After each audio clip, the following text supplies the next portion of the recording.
Hello, guys. Welcome back to the Breaking Butterfly podcast. I am so grateful to have you guys here. Today's episode is going to be with a very good friend of mine, and I am so excited. I asked her to do a podcast with me, and she literally sent me like 14 like bomb ass topics that we could talk about. I'm like, okay, we have a lot to get into, and it's so funny. I've known Callie for a while. But I realize I really don't know that much about you. Like I do, but I don't. And I want to like dive into all the things and everyone gets to listen along and like get to know Callie, and she has so much just wisdom, and you guys are just going to feel her energy. She's incredible. But to tell you a little bit about Callie, she is a functional nutritionist and fitness coach. She co-owns Atlas Functional Wellness, a virtual clinic, alongside her partner Jake. Which actually, so I've known Jake. Jake is how I know Callie. I've known Jake since 2016, That's crazy. literally 8 years ago.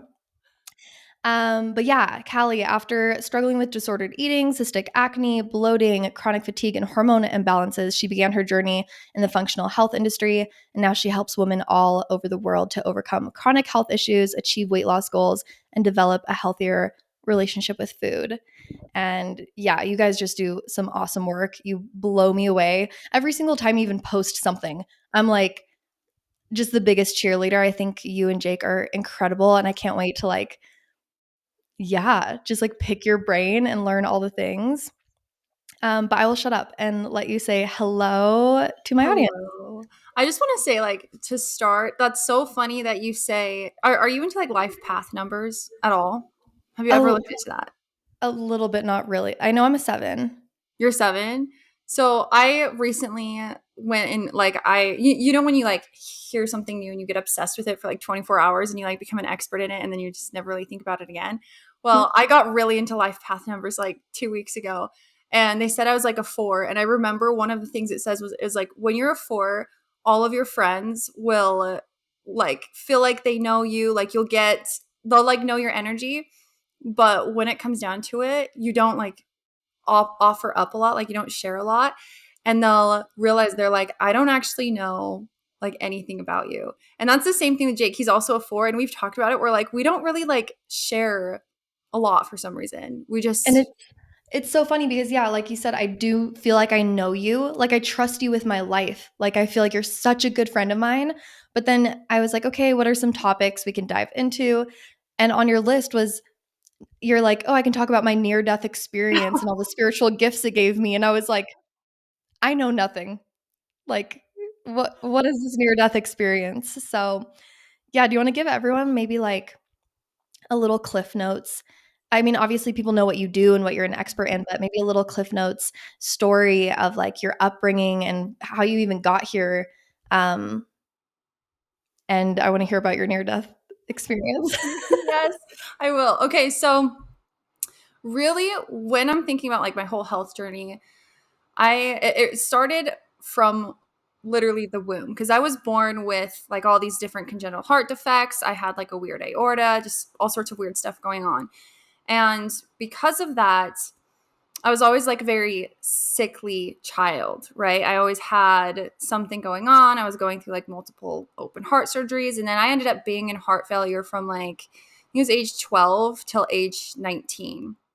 And I had a lot of just limitations. Like I wasn't able to lift more than 10 pounds. I wasn't able to go on a walk by myself without other people going with me because I could become brain dead. Like all these like crazy, weird limitations. And because of that, I was very obsessed with health. Almost, I would say, to like an unhealthy extent because I was so, I mean, the odds, like I faced death, right? All throughout that whole portion of my life. Like death was always there. And obviously everyone's going to die, but you don't really think about it at that age.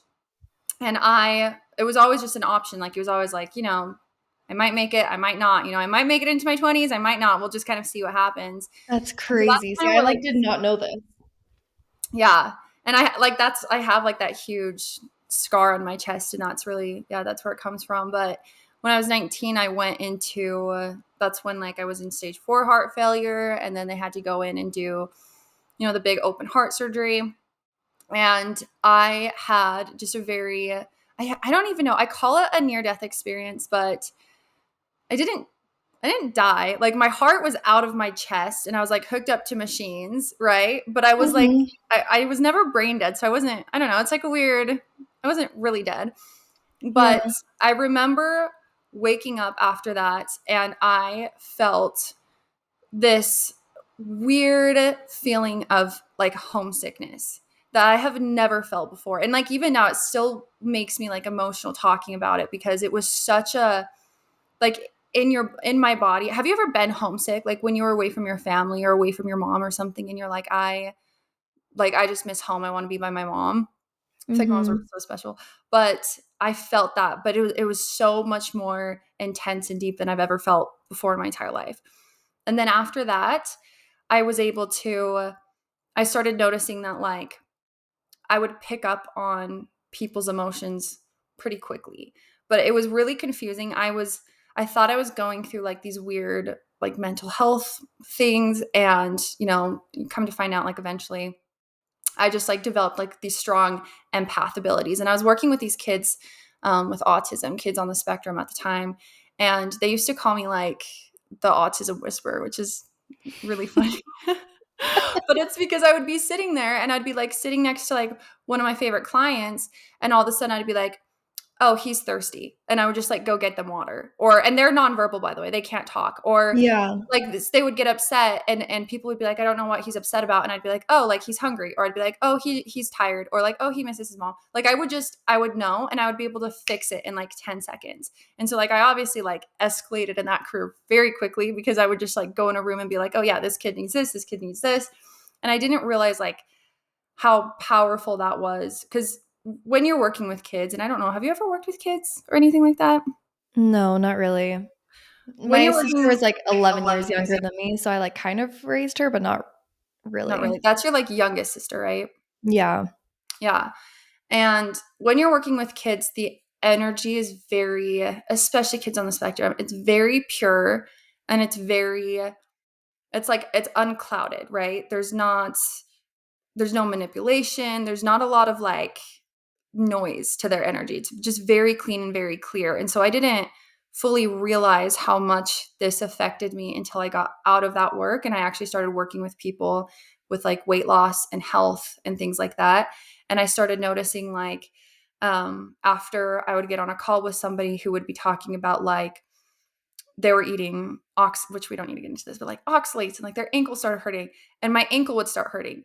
And I was like, what the hell? Like it was insane. Anyway, so basically I'm able to just really deeply feel what other people feel and it's a double-edged sword because things like we were just talking about going to places like EDC, going to festivals, really hard for me because I feel like there's so much happening, so much energy happening and I have a really hard time like keeping that door closed when I'm at festivals. um but I digress. Anyway, so when it goes into functional health in the functional health world, I got exposed to mold like 2 years ago, I think it was. When me and Jake, we lived in Austin for a little bit, and I got really, really sick. Like I couldn't like pull up my pants without having to like lay on my bed and like breathe. And I couldn't like run up a flight of stairs. And I was having like 3 to 4 panic attacks a day. And I was just experiencing these crazy symptoms. My like left eye would go like the vision would just go out randomly and I was getting these giant sores and like ulcers in my mouth and like bloating and act like just all these crazy symptoms. But because I always grew up with like heart issues, I just kind of like didn't think anything of it. I was like, oh yeah, like, oh, not having energy, like that's normal. It's kind of And then normalized, yeah, yeah. it's kind of normal. And then he was actually working as like a business coach at the time and he was working with a woman who was a functional practitioner and he was kind of like just like casually told her kind of like the symptoms I had and she's like, it sounds like mold. And then it just opened the door and after that I just haven't really looked back. But yeah, that's pretty much Cliff Notes version. Oh my god, that is so crazy. Like I knew you had something with your heart, but I didn't know how severe it was, and honestly, I just think what I take out of that is like how admirable it is that instead of being sick and just being like, woe is me, you were like, I have a way to fix it. It was almost like you had this natural growth mindset instead of a victim mindset from such a young age, which is like so kind of rare. Like it's very easy to feel like we don't have a choice. Like this is happening to me and like I'm just sick and this sucks. And you were like, no, I'm going to learn what the fuck this is, how to change it, how to fix it, like learn everything about health. And yeah, that doesn't always come like naturally, but I think, for people that are feeling sick and are like really struggling with their physical health, it's like so impactful to hear a story like yours where it's like, no, you can change because now you're like very healthy, Oh right? yeah. Oh, I'd say I'm probably one of the healthiest people out there. Yeah. But I will say, like, growing up with it, I was talking to one of my friends who's like, he's a life coach, but we were talking, and when he was young, his mom was diagnosed with cancer, right? And she had cancer all the way up until I think he was in his 20s, and then she eventually like passed away. But we were kind of talking about it. And when something big like that happens, whether that be, you facing your own mortality or like a family member's mortality at that young of an age, I genuinely think it's a lot easier to process because like I didn't know any different. I didn't know that there was like I knew, but I didn't deeply know that there was another way of living. Like it was just like that's just the way it was. And so you don't have a lot of time to like feel sorry for yourself because it's just like this is just it. This is the way life Yeah. is. Like you don't question it a lot. And that's what he said as well. He's like, like, yeah, it made him sad, but he didn't know his mom not sick. So it Yeah. was very normal for him as well. Yeah. That makes sense. That does make sense. You almost feel like you're losing more once you've like already built your life and you feel like something's like taking that away Yes. from you. But even, I mean, the mold thing only happened 2 years ago. And just speaking to that, my sister, she got really, really sick and like she was so fatigued and like Mhm. she was explaining that it was like brain fog. Like she felt like she couldn't even think. Like she just wasn't even there. Like she knew something was wrong because she just didn't even feel like herself. Um, and yeah, she just like kept getting this like intuitive hit that it's mold. And she's like, I don't even know where that came from because I've never heard anyone talk about it. And then my friend comes over and immediately she's like, starts talking about mold and how like she thinks there was mold in her house. And then Lexa looks at me and she's like, it's mold. I know it's mold and I'm about to find it because like I keep getting this intuitive hit and I've never heard anyone talk about it. Now someone just walks in and says mold. She went home. She looked in like one of their water pitchers and like she had to like dig for it, but there was mold in there in the water that they were drinking. And as soon as she like cleaned it out, she started feeling better immediately. So people check if you're not feeling good, like if you're feeling sick, it keeps coming up now. You're talking about it. I heard someone else talking about it. I'm like, is this a new thing? It Or is has it been just going on for so long, but people just don't. It's coming to awareness now, though. People are trying. There's so many people who have like who are so sick and have these crazy autoimmune diseases. They have like rheumatoid arthritis that's happening at like ages 12, and like all of these like crazy immune issues. And what we're finding is that like 90% of these people just have mold, and as soon as they address the mold, all of these symptoms, these autoimmune diseases, like just go away. They go into yeah. remission. And so yeah, it's been happening for a long time. And we work with a lot of like I prefer working between like 20 to 40-year-olds, but we do have some like postmenopausal women as well. And those are the women who usually have had symptoms and issues since their 20s. And most of the time they've been like living in mold for like 20 years and they're like just out of options. And it's really it's I would say one of the worst things that can happen to somebody is living in mold. Honestly, Okay. it's crazy. So in a situation like that, what do? You just have to move? Or like, because where's the mold? Is it in the walls? Like what? This is such a random question and not where I'm gonna like take this full podcast, but I have to know. Like, Yes, it's in the walls. It's okay. So Florida, like capital of mold. Okay, anyone who lives in Florida, I have, I think I have 6 clients in Florida, and 6 for 6 all have mold and had to address that. Um, so if you live in Florida, I hate to tell that to you, but like check your house. But yeah, it's in the walls. Most of the time, it's water damage. So like a sink floods, a bathroom floods, and you get mold in the walls, and then the mold comes through the like AC vents and is these like little mycotoxins are sprayed Mm. everywhere. And so you're breathing like 20,000 times a day. And every single time you're breathing in your house, mycotoxins just straight to the dome is how Jake says it. And yeah, it makes people, it's so toxic. It makes people so sick. And then it can actually, sorry, I'm going to get a little nerdy, but these mycotoxins can actually like get into the cavities in your body. So your nasal cavity. So people who have like chronic allergies and hay fever, or your gut actually, and it will colonize. So you can move out of the mold, but if you don't address the mold in your body, you can no longer live in mold, but you're still technically being exposed to mold because it is colonizing and growing in your body. And that's what happened to me. I had mold growing in my gut. So I was essentially like decomposing from the inside out. Oh my It's god. so crazy. What do you do about that? Just antifungals, binders, like you have to just alter the microbiome, a lot of nervous system retraining, immune support, things like that. Oh, Yeah, it's that's like crazy. that's actually fucking crazy, and that it's like that common. I'm even just thinking now, like, it's probably not. I'm probably just overthinking it. But last year, my listeners know this. I keep talking about it, but like last year was one of the hardest years of my life. Like, I really struggled, and it was because I started working with like a health coach, and it was like, I don't know, it was good, but I just felt horrible the whole time. Like, I was like detoxing, but the detox never ended. So I felt like I was like emotionally detoxing, and like my skin just kept getting worse and worse and worse, even over like 6 months, 8 months of being consistent. And then I just like, yeah, I just felt so ick. And I started feeling better like towards the end of the year and like early this year. But as soon as we moved to Vegas, and it might just be an energy thing, it might not be like mold, It's probably but, mold. but I have never felt more motivated in my life. I feel like I'm actually myself again. I feel like I'm myself like I was in LA, because in LA, I was working every single day on my computer. Like, I woke up, I just felt like I wanted to do things. And last year, I felt like depressed. Like, I didn't want to do anything. I didn't want to talk to anyone. And my skin was freaking out. But like, I don't know. Yeah, no, it I'm just like probably, I would noticing. not be surprised if it was. It's really common in like condos and apartments. They're sneaky about it. It gets in the AC vents all of the time. Like Yeah. think if you live in an apartment and a lot of those AC vents are like connected, right?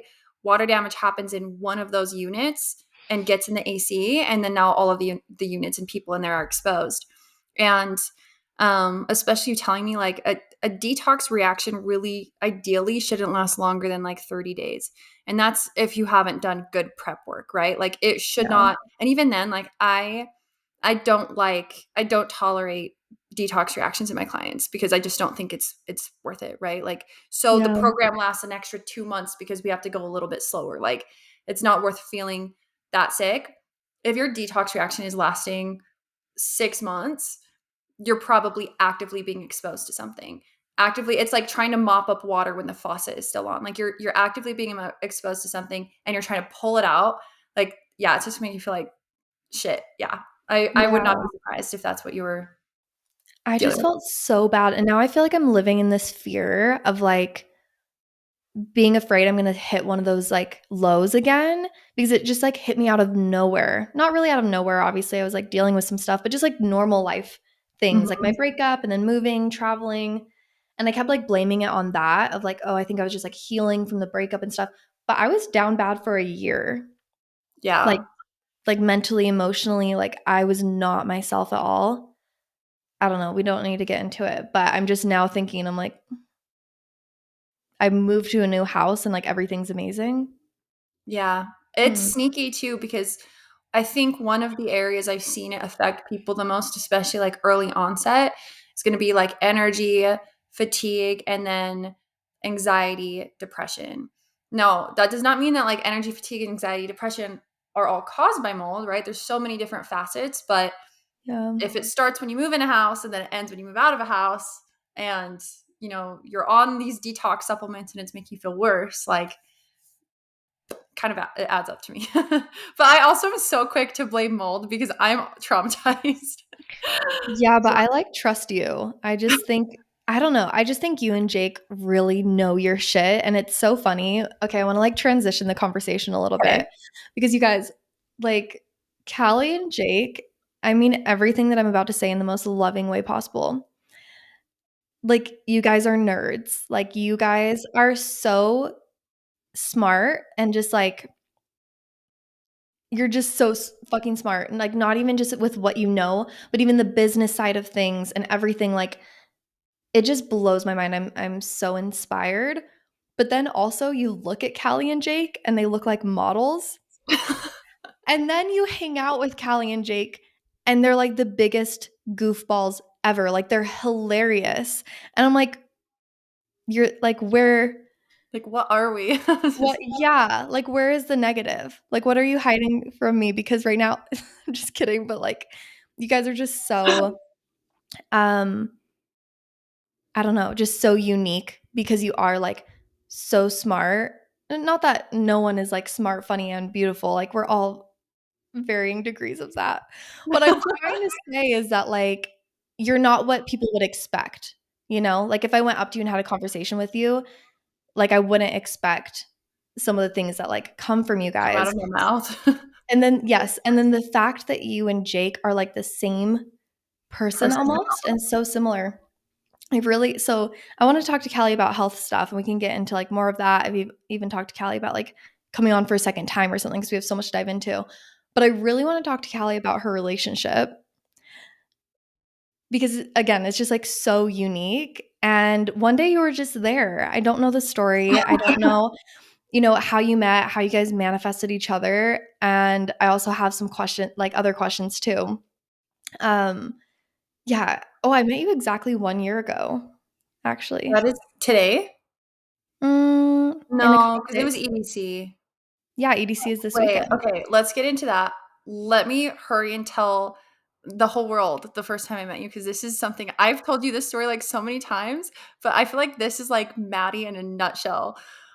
I'm at EDC and people keep saying like Maddie's coming, you're gonna love her. And like I just did. I already loved Maddie. I was like, oh my God, I'm so excited. Like I looked at your Instagram, I'm like, oh, she checks out, right? And so then Jake's like, oh, she's coming up. I think she might need help. And so we like walk out and there's this tunnel. And here Maddie comes up in this tunnel. She'd walked like, I don't even know how many miles, so many So miles far. in these freaking platform boots in this like full bodysuit with like these glasses on. And she has like these pink duffel bags and she just like walks up. And I'm like, hi, hi, Maddie, I'm Callie. And she just looks at me. She goes, I know. And then she just keeps walking. And I was I like, did not do that. You've never told me that part of the story. and I was like, and she, like, guys, when I say Maddie, so me and Jake have actually talked about this. I must have been nice though. I wasn't like, You I know, know who it you was are. not, it was in no way was it bitchy. It was it was not, it like exuded confidence. Okay. When I say, like, I don't think a confidence coach, not a lot of people could do that. Not a lot of people could do be a confidence coach because you have to have a certain energy. And if that energy had like, if it was like a definition and had like a picture underneath it, it would literally be Maddie's face. Like the With way my pink you, duffel bags with your pink only. duffel bag, the way you hold yourself and you like held yourself that first like 15 minutes. And then we're like walking by each other. I don't even remember what you're just telling me, but I'm just like looking at you and I felt like I was like starstruck and I had never even like met you, but like I was like, who the hell is this person? Like you were just so, your energy was like so shattering to me that I genuinely feel like it changed part of me. Like I had never really thought much about confidence. And like when I saw you and the way you held yourself, I was like, oh my God, I want that. Like I want that. I want what she has. And it really did shift so much for me. It was crazy. I Okay. feel so flattered and I also feel like so grateful that you felt that way because I feel like that's like an intention of mine is like I think for anyone that's like trying to make an impact, it's like to make an impact just by being you, just by it might not even be what you say, but just how you say it. Like I definitely feel that way about you too. Like you inspire me to want to be better. And it's not even because of what you said about the microcosms or what is it? the Right? It's just mic, it's the your desire to get mycotoxin. better. I don't know. I don't know. You're saying about the mold.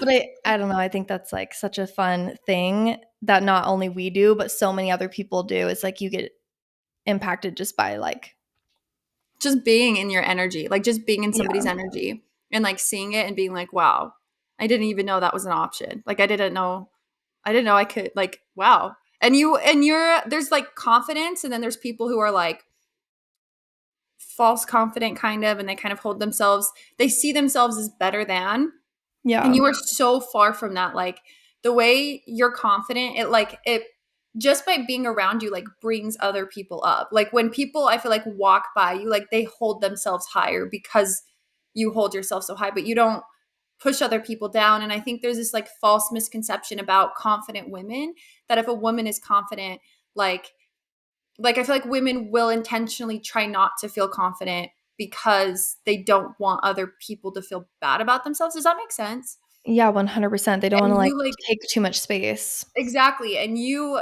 don't just like take space, but you like give space, if that makes sense. It's so freaking cool. You guys, if anybody, like every single one I of love your you. followers needs to be in your energy for like 10 seconds, and they'll be like, even on your social media, I feel like it just doesn't do you justice Oh my at gosh. all.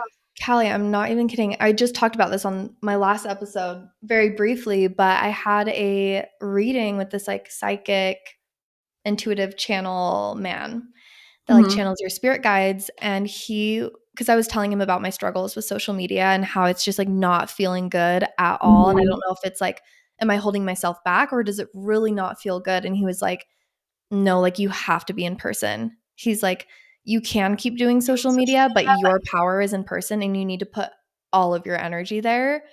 And so it's so funny you say that because that's exactly how I've been feeling. I feel like the online me is, like, cringing me out, and I don't like it.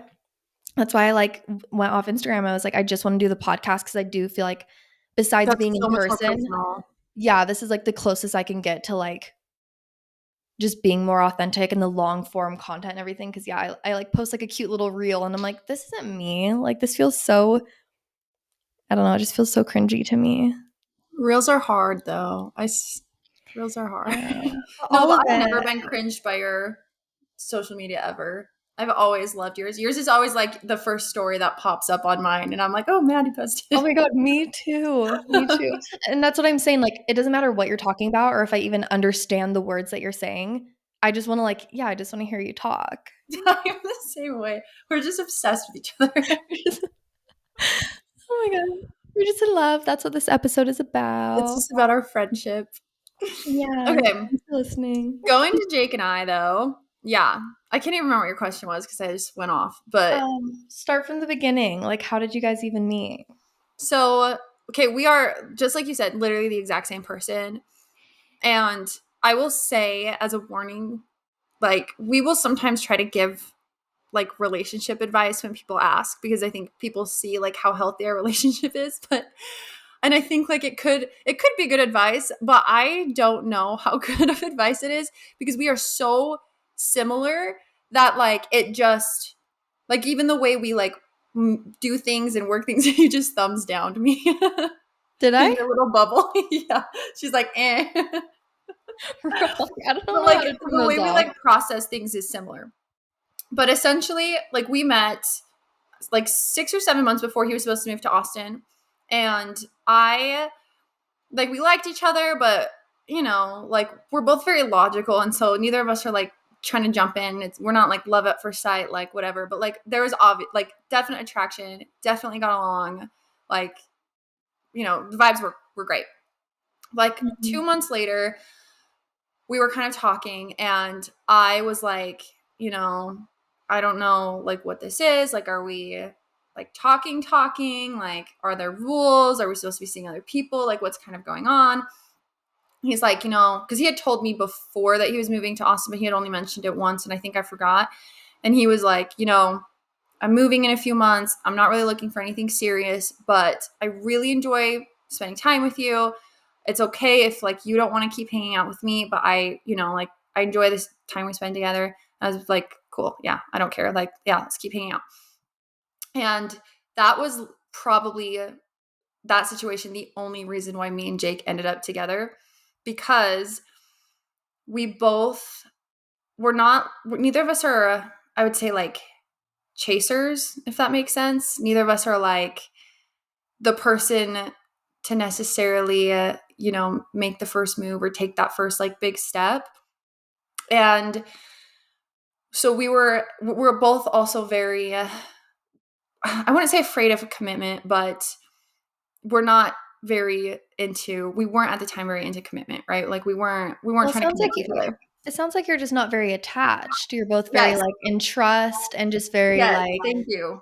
yeah, more laid Yes. back. Like Thank if, you. if Yeah. we want to end up together, awesome. Or if we do end up together, awesome. If we don't, like, Yes, that's the best way to put it. We're very laid back. Like we're both just, yeah, very laid back, very open, whatever. And so we just kept spending time together, and it created this perfect like little bubble of a relationship where we could say things and talk about things that you don't always feel super comfortable talking to like a potential partner with at first, because everything feels loaded, if that makes sense. So like we could have deep conversations about like, what do you want in the future? I could talk about how many kids I wanted, and it didn't mean like having kids with you. It just meant this is what I want in my life. And we didn't have to worry about it being construed as like, this is mm, what I want with you, if that makes sense. Because both of us are very genuine, very open. Like neither of us would ever say anything to try to sound like the person that the other person desires, if that makes sense. But we both are like, I was so worried all the time when I was dating of saying something and that person thinking it meant something else. Does that make sense? Am I making any sense right now? I'm like having a hard time finding my words. yeah, no, you're totally making sense. I think why a lot of people struggle in their relationships is because of the expectation they put on it, and Yes. also the expectation that the world has on it, because there's like this goal to be like the longest lasting relationship. It's like who can Mhm. last the longest, and if you put a bunch of time into a relationship and then you break up, it's like wasted time. There's like all Mhm. this pressure around it, and I think that's what ruins it, is because yeah, people, I mean, pressure just ruins everything. We are actually Pressure just is talking about everything. Yeah. this um in my mastermind session that I had right before this. We were just talking about how a lot of times like the resistance, even just in your business or like taking action in something, the resistance is actually the pressure you're putting around the outcome. Because if it didn't mean like the world was going to end if you don't achieve this, or the world is going to end if this person doesn't stay with you, it's probably going to work out a lot better than you think, and it's going to be a lot Exactly. more fun and lighthearted, and like, and Yeah. your nervous system isn't like, holy fuck, if you leave me, I'm actually going to fucking die. Like Yes. nothing comes good out of that. So, Yes, exactly. Like there was zero expectations, zero pressure, and we were just able to like get to know each other fully without yeah, any expectations, which was so special and such a unique like, you know, environment. yeah. But because of that, 1 month into, like, he was about to move in like a month, it was December, and he was like, "Yo, like, you want to be my girlfriend?" And I'm like, sure, bro. Like, I'm like, if you insist, I'll do it.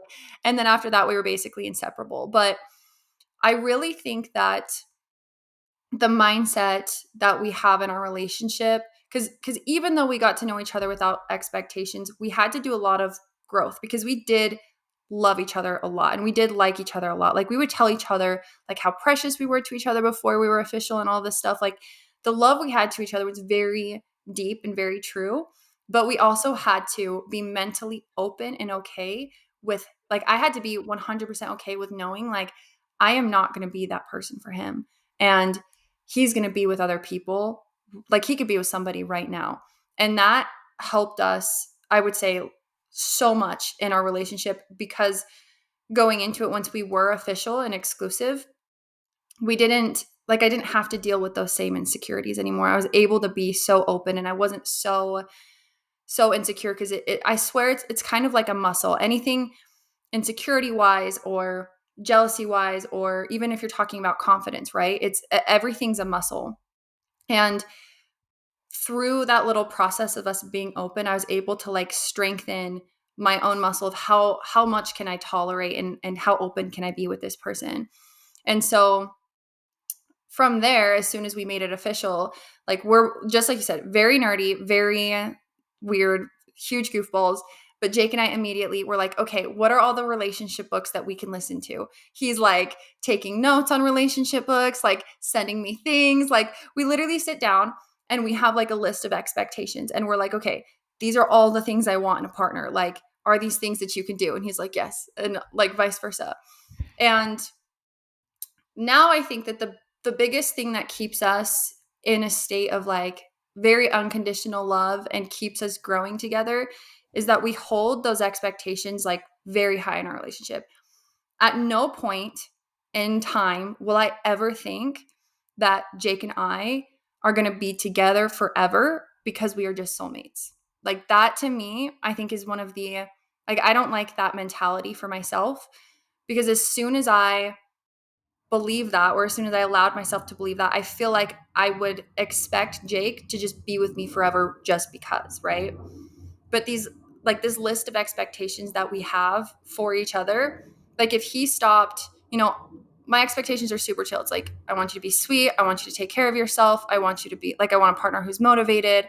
I want a partner, who is kind to others. And if he decided he just wanted to play video games all day, quit his job, be a bum, and he started being an asshole, I would break up with him, and vice versa. And so at no point in our relationship do we genuinely think like that it is sacred and safe. It's like, we don't believe that it's safe, because we know like we can do things to jeopardize our relationship, and that he would leave me if I did that, if that makes sense. So we don't hold our relationship to this impossible standard. We see it for what it is, and that is two humans who are weirdly similar and like rules and lists and are nerdy and goofballs, right? But we're also like, don't pretend that for whatever reason something couldn't break us up. Like, it absolutely could. If he went and he cheated on me, I would break up with him. If I did the same, he would break up with me. And because of that, I will never cross those boundaries, because I don't want him to break up with me. If that makes sense. And so, yeah. Does that make sense? It completely, yeah, you're making all the sense. And I completely agree. I think it really is like, I teach this a lot with confidence. It's like, if you are prepared for the worst case scenario, then you're going to be more at peace. You're going to have more confidence and like hold yourself better, right? Like, and also be able to like take more action. So if you, I'm obviously just like relating this to business because I work with business clients all day, but if you're like, posting on social media, just assume, like, you can't assume or like expect every single one of your followers to like that post and to comment. And if they don't, you're like mad at them and you're like, what the heck? Like, you're my follower. Like, you guys all are supposed to like me, At any moment, you could get hit with trolls. At any moment, you could go viral and get hit with like a bunch of shit. And if you're just prepared for that and you're accept that that might happen, then you feel way more safe posting on social media, because you're not trying to like prevent something or protect something, or you're not getting upset when things don't go your way. It's just like, you have your personal policies, is like, I like to call them personal policies, of just like your rules. This is like what you accept in your life. Jake has his. Yeah, like when you, and it's not about like keeping the worst case scenario in the back of your head and like manifesting No, that. yeah. It's not like that. It's setting up your nervous system and not, yeah, making these unrealistic expectations.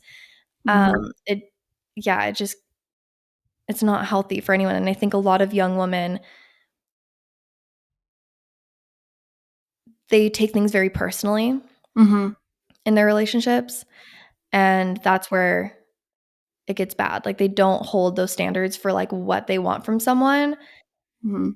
And then they end up getting treated badly, and then they just like, it ruins their own confidence because they just like take it so personally. So I think it's relationships, it's like a lot of where the suffering comes from is just it's not the relationship itself, it's the stories that we put on top of it. And that's what kind of Yes. what you were talking about, is like, we don't put our relationship on this pedestal. We're not creating these unrealistic ideas. We literally just see it for what it is and do our best every day. And we're nice to each other and we like to spend time together. It can be a lot more simple and neutral, even though it, obviously it's going to be incredible and have more elated emotions and feelings and experiences, there is like this neutrality that can bring a lot of peace. Yeah, Yeah. exactly. And I think that a lot of women or girls or men do this as well, right? Like I see both do this all the time. They'll fall in love with somebody or they'll date somebody without having this list of like, what do I want in a partner? And they'll ignore the list. Or if they do have the list, they'll ignore the list. And then once they are in a committed relationship with them, they are mad and constantly upset with their partner for not being the person that they want, if that makes sense. So, like, you date somebody who is super messy, right? And then you get married to him and you're yelling at him all the time for being dirty, but you dated him like that. Like Like you knew. he's himself. Like he's being genuine. He's being very authentic right now, and you knew, and you accepted that into your life. And if it's that important to you, don't date somebody who's messy. If it's that important to you, don't date somebody who's messy. Like, and that to me, it's that simple. And then, instead of, creating a relationship where you're like yelling at him all day long for leaving out his cups, like you chose that.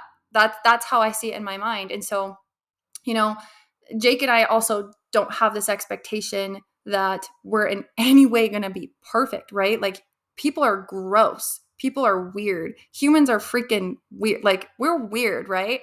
Like I am so disorganized and messy. I'm so bad at remembering to do my laundry. Like he leaves the toilet seat open all the time. Like, I and know I felt like you were attacking me with the cups thing, with the messiness. I have like 5 cups like right here. And we never get upset about that for each other. Like we never get mad because like the Yeah. first thing we always say is like if it's that important to you, you do it yourself. Like if the toilet seat being down is that important to me, then I can put it down, right? And the second thing is like he is not a robot. Like he's a human being who like sweats and like burps and is like gross and like eats food and makes messes. Totally normal. Why are we getting mad at each other for that? Like that to me, Yeah. that I swear so many fights and relationships and marriages is about small little things like that.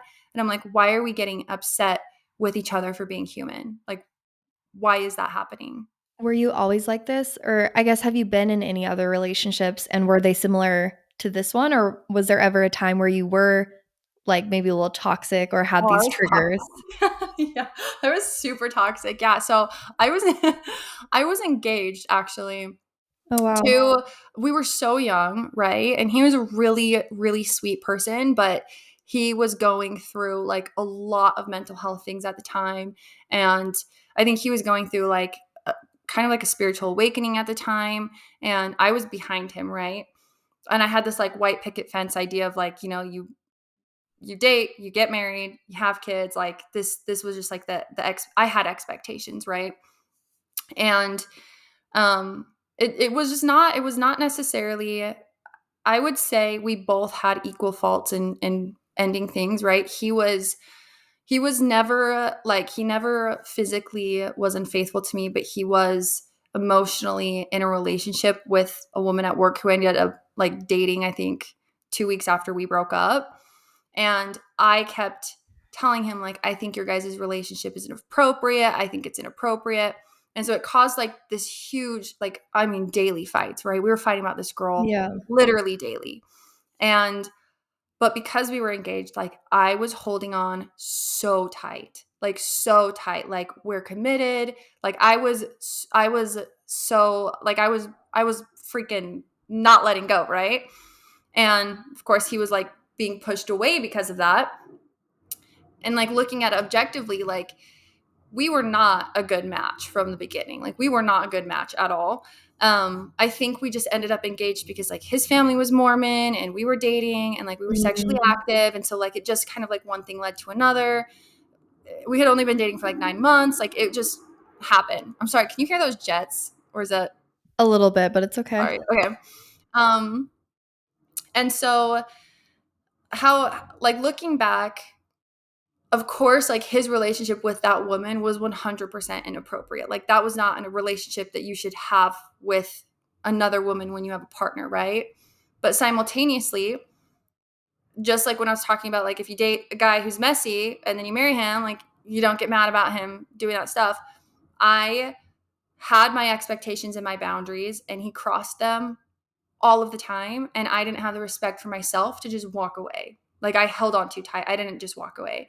And I could have saved us both so much time if the first few times I would have been like, okay, like this is not appropriate. Like held my boundaries and just like walked away. And so, yeah, there were faults in both, but I was definitely toxic during that time. Like the amount of like controlling I was trying to do. I was trying to like control this relationship with this woman, which yes, it wasn't appropriate, but I was still behaving inappropriately by trying to Yeah. control two humans in a relation. Like that's not like you should never A have to do that, and B you should never like you just shouldn't do that. If something's happening and you're not comfortable with it, you just walk away, point blank. And so and then after that, I was like, okay. And I like had to kind of look inward and be like, all right, like, why did I make that so difficult? And Yeah. so, yeah. Do you think that the reason your relationship now is so amazing is mostly because of the healing you've done, like, since that relationship? Or do you think a lot of it is from actually just it being the right person? Like, do you think that the wrong person can bring out bad things in you no matter how healed you are? Yes. Yeah. Yeah. I think it's both. I think like if that wouldn't have happened to me, maybe I wouldn't have been. It brought a lot of self awareness, right? I had Mhm. never been in like a long term relationship before. It was a great learning opportunity. One of the best experiences of my life, actually, I'd say. Um, but simultaneously, like being in a relationship. So I think a lot of people will do like inner healing and inner work when they're single and like I'm doing all this healing and all this work, but I think the real work is when you're actually in a healthy relationship. I think that's when Mhm. all of the I say this all the time. Thank you. trauma and the issues and the agitation comes up, and that's where the real deep work happens. And so Jake is was the perfect person for me, right? To be able to do that work because he's never, I mean, he's you've known Jake, he's black and white, like he's, you know, you're never, you're not guessing. I don't even have, like I know exactly where he is right now. Like he is structured, he is schedule oriented, he eats the Yeah. same thing for breakfast, lunch, and dinner. Like he's the most simple man you've ever met. And because of that, I think he gave me so much space to be able to kind of work through a lot of that and be more open because I didn't have to be afraid, if that makes sense. He made me feel very safe. Yeah. Yeah, I completely agree. That's why I like asked the question because I think a lot of people think, yeah, they get out of bad relationship and then they, like you said, do all the work single and they're like, oh, now I'm like, I've healed from that. I'm like, no, no, no. Right. I thought the same. Just wait till you get into your next relationship. And I honestly feel like the reason I am the person I am today is because it's like Henry. Like, I think if I was Mhm. in any other relationship, it wouldn't be even like close to similar to the amount of healthy that my relationship is now. Um, yeah, and some people like they fall in love and they're in this relationship and like from the get-go, they're just triggering the fuck out of each other and it's like so toxic and they're not respecting each other and like also some people can just naturally make you feel like insecure and like not like you want to be your best version. And I'm not saying that that relationship can't change and that you can't grow because a lot of times in that type of relationship there is opportunity to grow because you are getting triggered and so you know you can like work through that. And at the same time, I really feel like finding someone where the healthiness and being able to work together and just have a positive relationship is like natural Yeah. is what you should look for. And just because you're in love with someone doesn't mean it's the right relationship for you. It doesn't matter how much you love that person. It's not always the right Yeah. relationship. I So, think I say this all the time. Love is unconditional, but relationships are conditional. Always. yes. Point blank. Like love, I will love probably every single person I've ever met for the rest of my life, right? Mhm. But love, and you can, like, I will love my exes. I love everyone, right? But relationships are conditional. And you can look at your parents, you can look at your siblings, you can look at your best friends, and you can look at your partner. If they do something to cross your boundaries, they should no longer be in a relationship with you. And I feel that all the time. Now, I understand like there's a lot of healing when people do cross boundaries and there's, you know, special circumstances and things. And I know that like it's easier said than done. But for example, like if I had a child and my mom hurt my child, like I would no longer have a relationship with my mom. I'd be like, you're out. my mom would never do that. But like if that were to happen, Yeah. that relationship would no longer be here. But for whatever reason, we have this idea, and I see this on social media all the time, like, oh, you're in love. Like if you're in love, that should be enough. Like love is enough. Like if you don't really love him, whatever, yada yada yada. But like that's not the way relationships work. Like if like you should always have conditions to your relationship forever, Mm. always. And that's going to protect yourself. It's going to protect your energy. It's actually going to protect their energy as well, a lot. I need to write this down so that I remember to put this in the title, like talking about conditional relationships, because I feel like people will read that and be intrigued of like, what do you mean conditional Conditional relationships? relationships. But I love that. What would you say to someone that struggles to keep their boundaries? Maybe they do have like a boundary, but it is like their mom or someone like super important to them, or they're super deep into a relationship. Maybe they have like a child, Mm-hmm. with their ex, with like their baby daddy, and like they keep crossing a boundary. Like, how would you reinforce a boundary in even like the hardest, stickiest situation? Situation. I would, I mean, obviously it's going to depend on the person, depend on the situation, but I think the biggest thing is trying to stay as detached from the outcome as possible in situations like that, and trying to stay as, being emotionally intelligent and being tapped into like your feelings and yourself, but also keeping things logical, like trying not to engage too much, if that makes sense. So like somebody crosses a boundary of mine and I say like, I state my boundary, I state my business, and then not engaging back and forth to fight about it. I think that happens a lot. Like say it's like you said, like a toxic ex and you guys have a child together and he keeps trying to fight about XYZ. I would just be like, nope, I don't want to fight about this. And then I would just not respond. Like keeping Yeah. those emotional and energetic boundaries, because you can't force somebody else to also respect your boundaries. You can state them clearly and then just walk away. And that's and like even though if you can't physically walk away, energetically just walk away. And then every time it comes up, you just remind them and then walk away. Yeah. Remind them, walk away. And I think that that's really all you can do in situations like that. Yeah, I love that. Do you watch Cody Co by chance? You don't I watch love YouTube. Cody Co. Oh, really? Okay, Yeah. good. I'm like, you're probably doing too many like smart things to watch something like Cody Co. I No. love Cody Co and Brittany Browski. I was literally just watching their Tiny Meat Gang podcast yesterday. Love them, but they do like the like Tinder nightmares where they Mhm. like read screenshots of people's like Tinder conversations and stuff. And there's always multiple conversations where yeah, the guy says something and she's like, no, I'm not interested. And then he texts again and like sends a couple texts. And she's like, please stop texting me.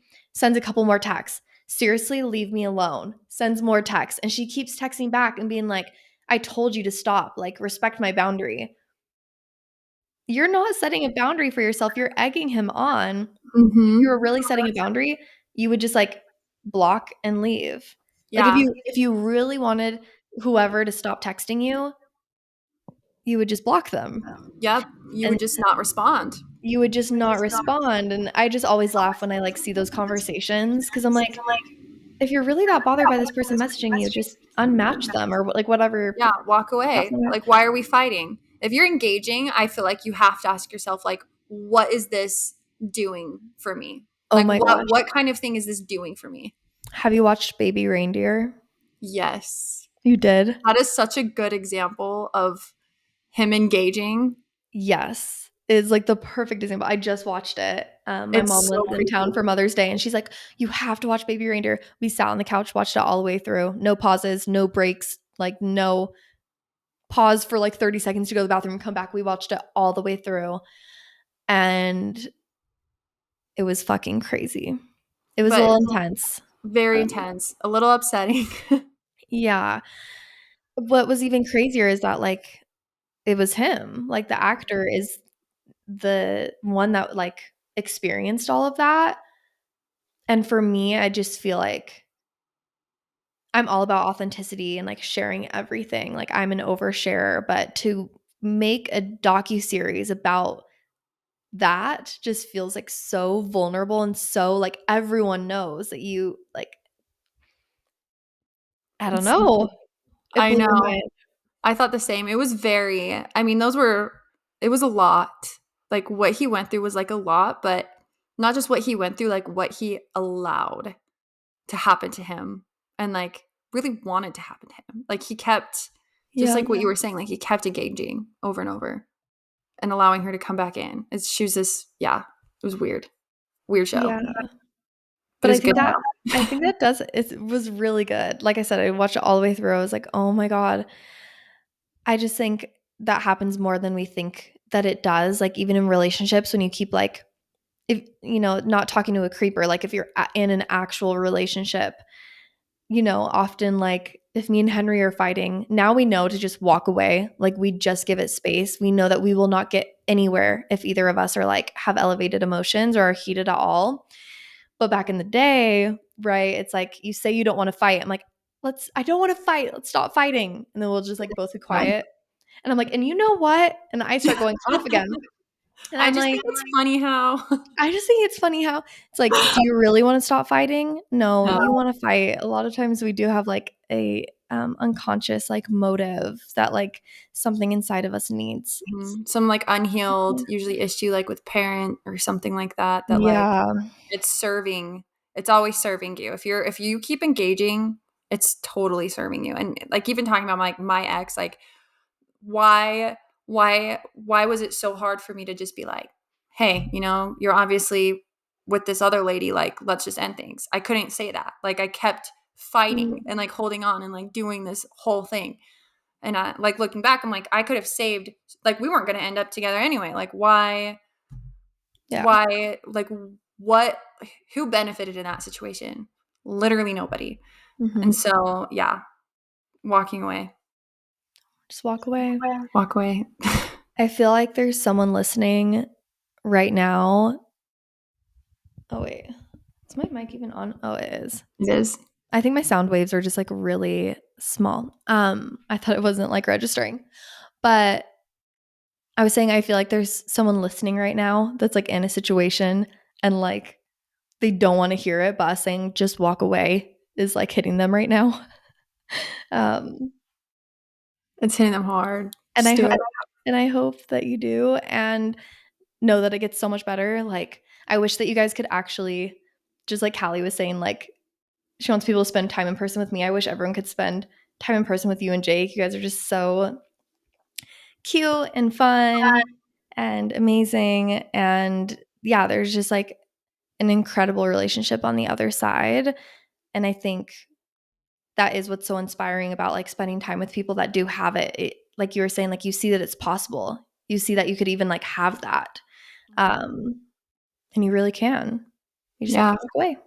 you do. Walk away. That's the Okay. key. Amazing. I loved this so much. I'm so grateful that you wanted to come on the podcast. I hope to have you again. Can you tell everyone where they can find you and hang out with you more? Yeah. I think just Instagram, Callie.wellness. I don't get on TikTok often, but you can also go there, Callie.wellness. And then you can also look at Jake's stuff, which is just Jake Cokerhans, which you might have to spell that out on the show I'll put notes. all of this in the show notes. Pocahontas is the craziest last name. I know. I'm like, I'm not taking that. I was gonna say if you did get married, would you take would you No, go I want Pocahontas? to change my last name to Wellness because I think it would be funny. But I'm like, he doesn't think it's very funny, but I'm like, I think it would be so hilarious. Like, it'd be It'd like be a prank. Nobody would know, but it would it just would be be funny. pretty funny. Yeah. Yeah. Oh my gosh, it's so funny. Yeah, I'll put everything in the show notes so that you guys can check out Callie some more.